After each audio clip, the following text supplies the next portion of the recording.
एक खास शख्सियत के साथ मुलाकात। देखिए जयदेव पटेल के साथ नंबर 1 इंडिया न्यूज पर रोजाना रात 9 बजे।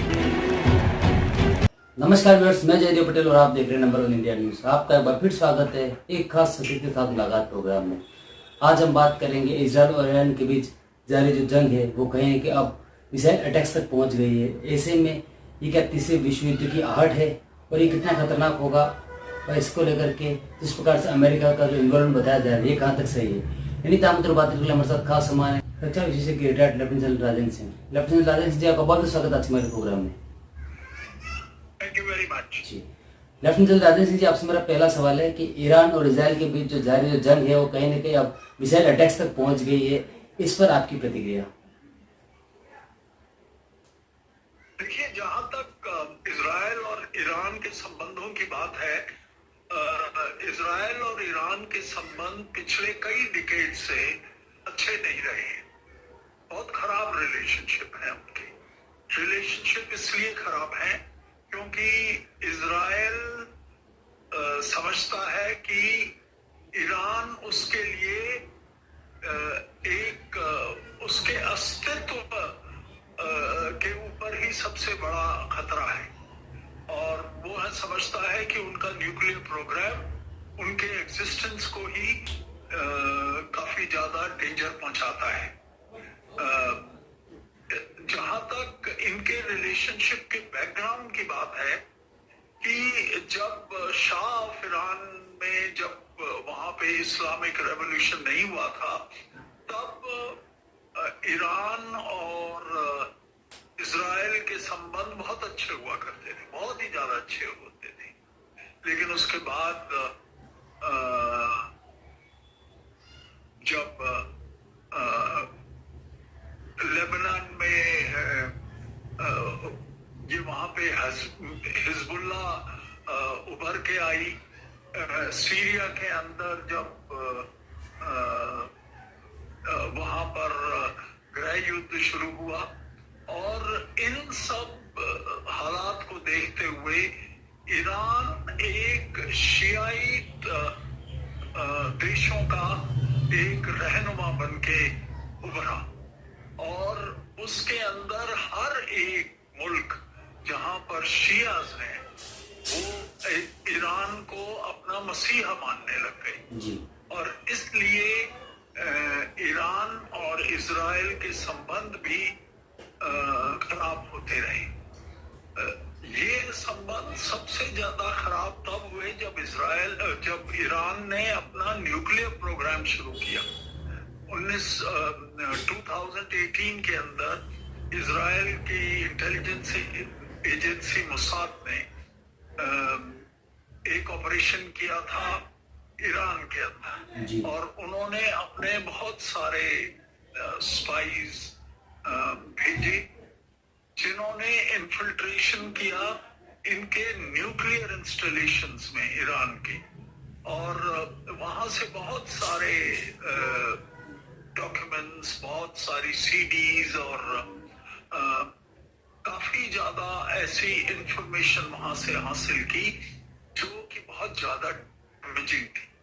उस इंफॉर्मेशन का मेन चीज जो उभर के आई वो ये था कि ईरान का न्यूक्लियर जो प्रोग्राम है वो एक कोई पीसफुल प्रोग्राम नहीं है, और ईरान का मकसद एक एटॉमिक बॉम्ब बनाना है। और ये सब चीजें ईरान ने यूनाइटेड स्टेट्स के साथ और वेस्टर्न कंट्रीज के साथ भी उस समय उस समय जो भी इम्पोर्टेंट मुल्क थे उन सब के साथ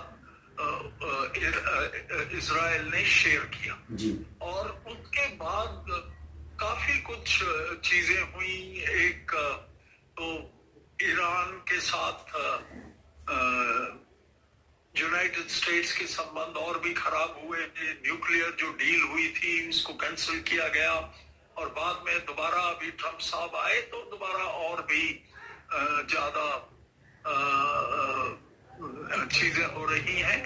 लेकिन इजराइल समझता है कि ईरान की न्यूक्लियर पॉलिसी अभी भी बहुत बहुत तेजी से आगे बढ़ रही है और इसलिए इजराइल चाहता था कि उनके न्यूक्लियर इंस्टॉलेशंस के ऊपर हमला किया जाए और उसको खत्म किया जाए। लेकिन इसके साथ साथ एक वर्ल्ड के अंदर जो एक्सपर्ट्स हैं वो ये भी मानते हैं कि ये बेसिक हमला अमेरिका की शय लेकर किया गया है, अमेरिका के इशारे पर किया गया है। अभी ये कितना सही है ये तो टाइम ही बताएगा। लेफ्टिनेंट जनरल राजेंद्र सिंह जी, अगर हम बात करते हैं तो जिसका इंडिकेशन आपने दिया कहीं कि अमेरिका का इन्वॉल्वमेंट है इजराइल और ईरान के बीच जो जंग चल रही है उसको लेकर, लेकिन इजराइल के द्वारा जब ईरान पर हमला किया गया उसको लेकर अमेरिका के विदेश मंत्री का बयान सामने आया, उन्होंने कहा कि इसमें हमारा कोई हाथ नहीं है। तो वहीं दूसरी तरफ अमेरिका के राष्ट्रपति डोनाल्ड ट्रंप ने एक मीडिया को इंटरव्यू देते हुए ये कहा कि हमें इसकी जानकारी पहले से थी। तो इसमें आखिर अमेरिका चाहता क्या है?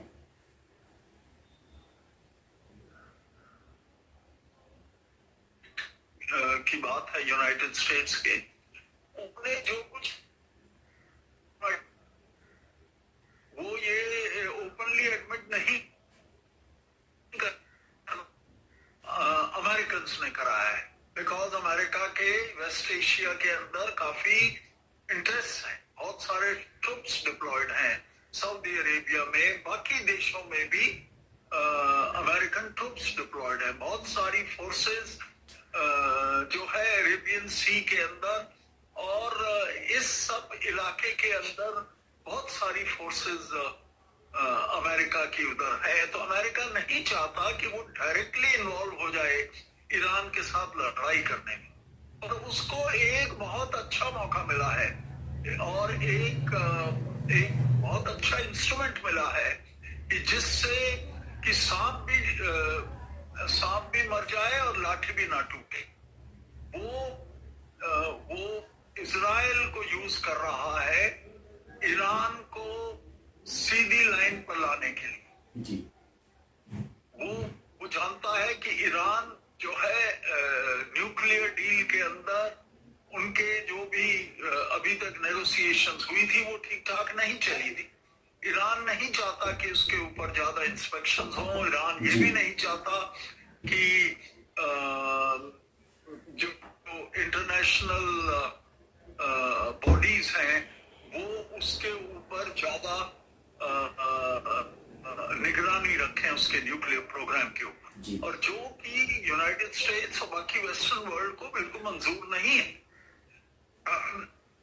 और इसलिए ये सब लोग जानते हैं, पूरा विश्व जानता है, हर एक आदमी जानता है कि ये वाला हमला जो हुआ है ये इजराइल ने शायद यूनाइटेड स्टेट्स के कहने पर किया है, और ये चीज इससे भी प्रूव होती है कि यूनाइटेड स्टेट्स के प्रेसिडेंट साहब mister Trump, Donald Trump has very recently made a statement.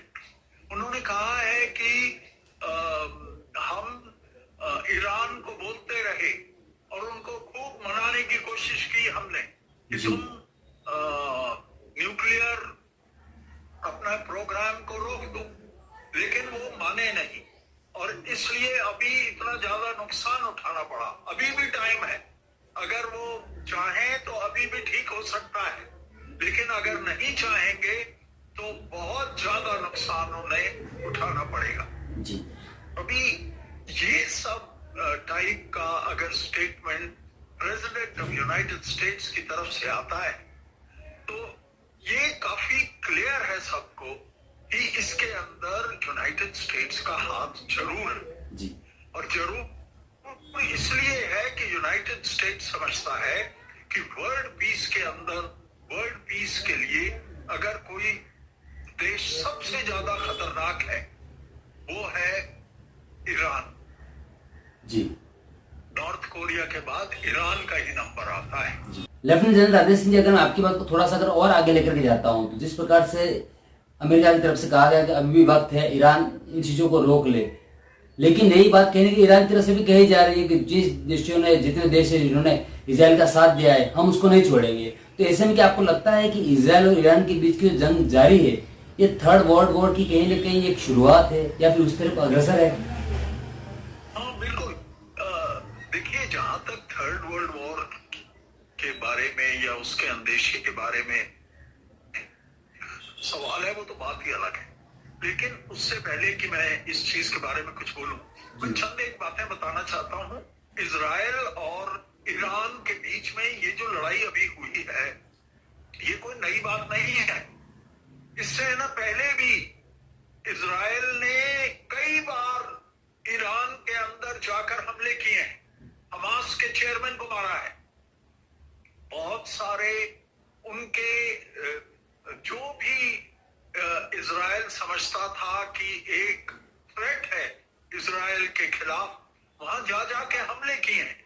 और अभी कुछ है ना महीने पहले इजराइल ने एक जबरदस्त हमला किया था ईरान के ऊपर, और उसके बाद ईरान ने उसके ऊपर रिटेलिएट किया और कोई 1000 मिसाइल्स एंड ड्रोन्स के साथ हमला किया था, और जिसके अंदर हालांकि इजराइल ने मोस्ट ऑफ दोज मिसाइल्स को नीचे गिरा दिया, लेकिन उनमें से कई मिसाइल्स ने इजराइल के कुछ एयर असेट्स, कुछ उनके एयरपोर्ट्स वगैरह के ऊपर जरूर नुकसान पहुंचाया है। और अभी ये जो हमला किया है इजराइल ने ईरान के ऊपर, इसके अंदर तो उन्होंने जबरदस्त सफलता हासिल की है। उन्होंने उनके न्यूक्लियर प्रोग्राम की जितनी भी साइट्स थी उसको बिल्कुल तहश नहश कर दिया है। और जहां तक कुछ एक्सपर्ट बोलते हैं, वो बोलते हैं कि ईरान का न्यूक्लियर प्रोग्राम 5 से 10 साल पीछे चला गया है। वहां के ईरान के जो टॉप मिलिट्री लीडर्स हैं, उनको भी पर्सनली टारगेट किया गया और उन्हें मार गिराया गया। अभी इन सब चीजों को देखते हुए जो रिस्पांस ईरान से आया है, वो रिस्पांस, हालांकि वो कहते हैं कि उन्होंने 100 के करीब मिसाइल्स दागी हैं, लेकिन उसका इफेक्ट इतना ज्यादा नहीं लगता compare to the fact whatever Israel had struck Iran with.